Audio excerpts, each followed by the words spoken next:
Hi, I'm Dave from Military Antiques Toronto, and yes, I have been working harder. So, it's been an interesting weekend. I was at a show, purchased a lot of stuff. Some stuff came in the mail. I thought I was starting to open it, and I went, no, I'll show you. And then I had to go pick up a collection. I rented a 26-foot truck to pick up that collection. It's not even funny. It was ridiculous. It was a lot of work. I worked very hard for that. I work hard for my money. So hard for my money. Anyways, some of the items that I've picked up, where to start? There's no space. So, I think I'll open this box first. I bought this online. I know what it is, but I thought I'd share it with you. If I can get it open. So, years ago I wouldn't have touched these. They're not incredibly rare, but they're not that common anymore either, because they get used and abused and worn out. So I found this smock available online. It's Canadian Airborne. It's the predecessor for the camouflage smock that was brought in late in the early 70s. This one is by Miller and Garb, dated 1954. You can see on this side where there was a wing that has been, it was obviously someone ripped it off improperly and then had it repaired, stitched it up. There's no label inside anymore. The diaper is still attached, so that's good. And the zippered pocket back here is still there. So this is an early green nylon smock used by airborne types who jump out of perfectly serviceable aircraft for no reason. I won't get to that on the site today, that's for sure. We have way too much stuff we've been processing all day to try and get off the floor. So that won't happen today, but we'll get to that. Then I have, I couldn't say no, a HMCS Montreal fireman's helmet. So obviously this is for in case there's a fire on the ship, so they're using it to fight fires. And then this is off another Canadian Navy ship, and it's DDH 280. It says on it RCN in English there, and then in French, which is, well, I'm not even going to try and pronounce it, so that's okay. So, two nice Canadian-made firefighters helmets for the Navy. I only bought them because they were Navy and it's something different, so those will get listed and put on the site as soon as we get to it. Normally I wouldn't touch these, but it's something different, so now, oh look, my helper's taking them. Cool, there you go. Look at that, isn't that good? Great. Then we have a bearskin.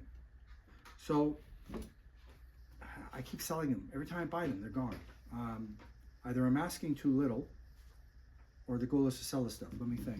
Oh wait, the goal is to sell the stuff. So let's just get rid of it, right? So when you get these, if you don't know any better, grab the chin straps, shake them like that, and it comes out all nice and fluffy, and it looks much better. Because the problem is, they're not stored properly, they look like a dog's breakfast, and then they're not ready for parade. Some units didn't like the fur in front of their eyes, so they decided to trim them. So if you see it and it's trimmed across there, it's because some person shouldn't have done what they did. Anyways, it's a wicker inside, and this one is made in London, which you won't be able to see because it's pressed into the leather. Well, it doesn't say Hobson, so I'm not exactly sure who the maker is. Let's see. No, I'm not going to even try. Hard to read the label. Chin scales are still there, which normally they're missing. They're just kept in with curtain hooks, and the only people who know what curtain hooks are us older folk.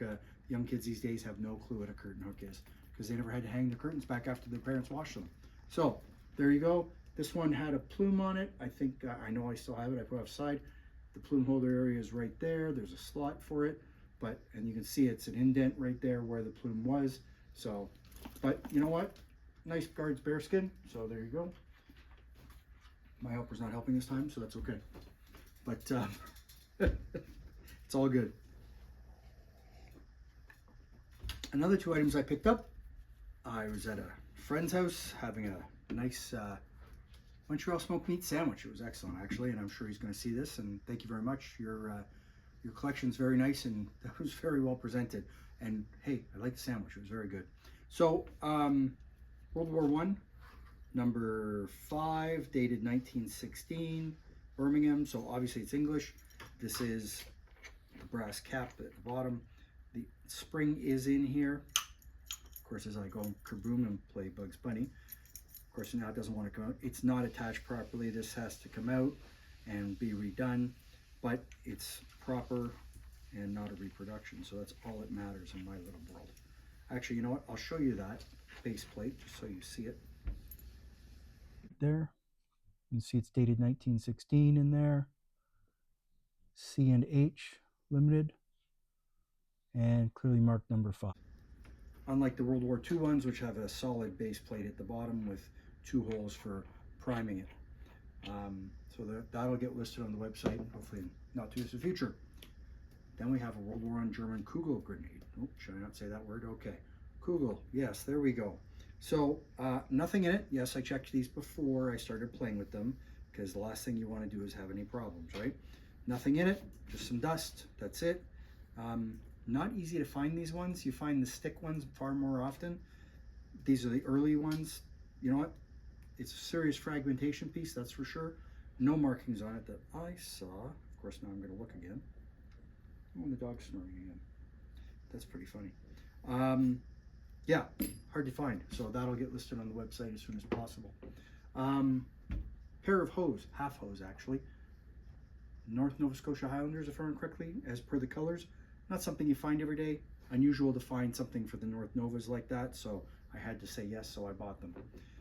And then, of course, for you pickly types, oh wait, that's not politically correct, PPCLI. So, 1st Battalion, PPCLI, regimental flag. I'm not even going to try to hang this all up. Look at that. La la, da, there you go.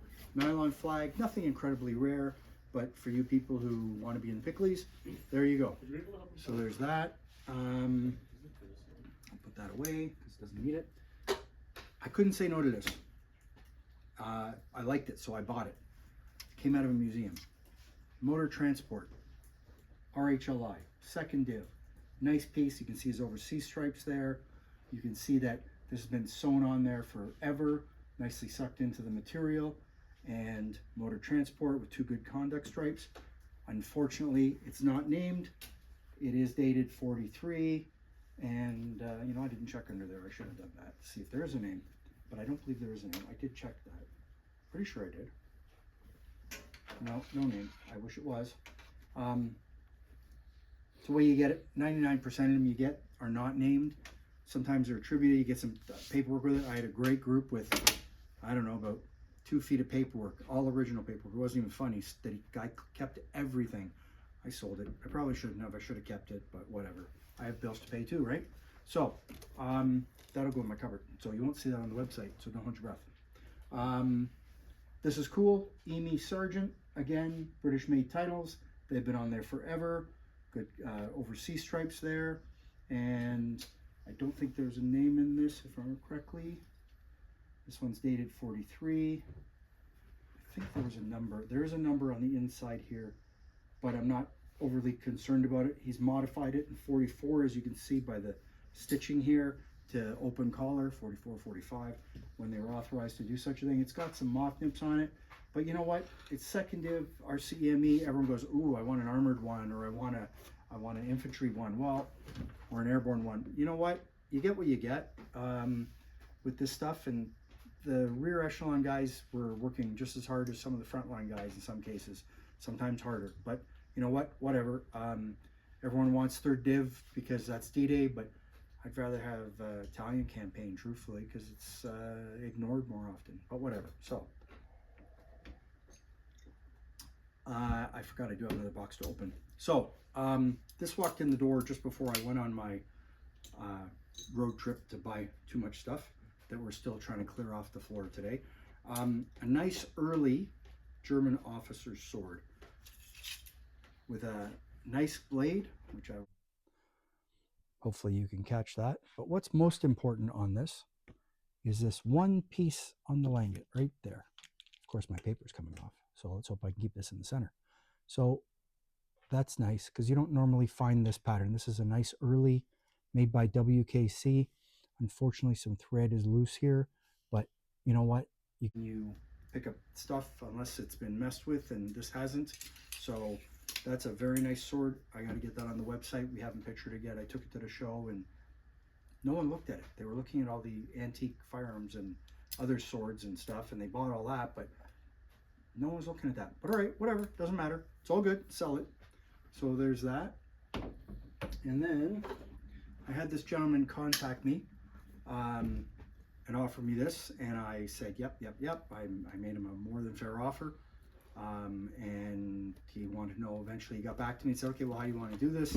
And I said, send it, and I will, EMT the money, tell me how much the shipping is, and I will pay you. That simple.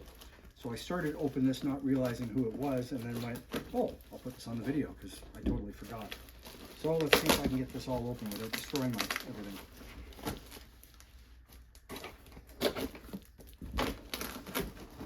Hopefully.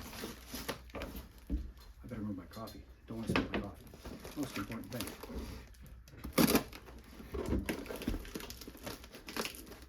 And then try not to slice your fingers off too. There we go. Look at that. It opens. It's magic.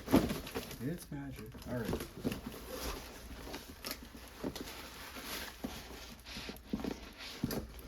My helper. All right. Didn't get destroyed in shipping. He packed it very nicely. 1912 pattern cavalry officer's sword with scabbard. Let's see. It is a Wilkinson with an Elizabeth II blade and a number. Now, Wilkinson's out of business. They went belly up. Lots of reasons for that. You know what? I have no excuse. It is what it is. So Wilkinson's out of business, but you can still find out through their website the lot number on the spine. You can research it. A lot of times what they've done is it was sold to Stephen Kravitz, who was a Polish wannabe officer, as he's looking at me askance. And that number will be in their log, and it'll say that name and what unit he was with. So it'll say, in his case, Polish wannabe officer and whatever battalion. So very nice sword. This will clean up well with a little tiny bit of buff, like just a soft cloth to get to bring the shine back, because it's just been sitting there. I don't want to work at it because it'll destroy it, but I will wipe off the dirt. So what you want to look for on these right here on the spine is the number for WKC. There are other swords that have numbers on them. In this case, it clearly says Wilkinson. Did I say WKC? Yes, I did. I meant Wilkinson. So, and you can see here Elizabeth II with a nice crown on it. Very nice etching. Elizabeth II there. It's not regimental per se. If that was the case, the regimental cap badge would be on there, etched into the blade. It's not. Nice officer's sword. They are expensive to buy these days. Well, they've always been expensive, truthfully. This one's in really nice shape with a really nice shark skin handle. Just a beautiful sword. But I don't collect it and I don't need it, so it's going to get sold. Last but not least, in the bag, which I haven't looked in yet, but I know it's in there, is throw that off to the side, and more and more and more. This gentleman got this all from a house clearance. I guess he was clearing it and found it. So, German police dagger, bayonet, sorry. SO225, and I remember correctly, it's matching. I'm sure I bought it because it was matching. I thought it was matching. I'm gonna have to look at my pictures. Okay, so it's a WKC. I thought this was matching. Maybe it's not. Okay, maybe I'm confused. There is a longer version of this. This is a shorter one, been shortened, however you want to phrase it. So you can see right there, the number is the WKC logo. And on the other side, it says Wyersburg, Kirschbaum, and C, Solingen. Now, someone's engraved in here a number. I don't know why. It looks like Robertson Reed, I'd say, and a number. I'm willing to bet this is his service number. I'll go look in my book and see if I can find that name. Typical horn handle with the police insignia on the other side in aluminum that's pinned into the grip. It's nice and tight. It's not been messed with. It's not perfect condition, but it's not beaten. Again, it needs a good wiping off because people have been putting their fingerprints all over it, as you can see right there. So that'll have to get, in fact, I'm going to put my fingerprints on it too, and then I'm going to wipe it right off because I wouldn't want to ruin it myself. If someone else did it, that's their problem, but I'm not messing with the stuff to ruin it. What are you barking at? The little dog's barking. That's pretty funny. Anyways, so that's it for today. I just thought I'd show you some of the items that have come in the door. None of these items are listed on the website yet. It comes down to time, and truthfully, with the 26-foot truck full of stuff that we're trying to get off the floor, that makes it kind of difficult to do as a dog tries to. There you go, Killer. Go get him.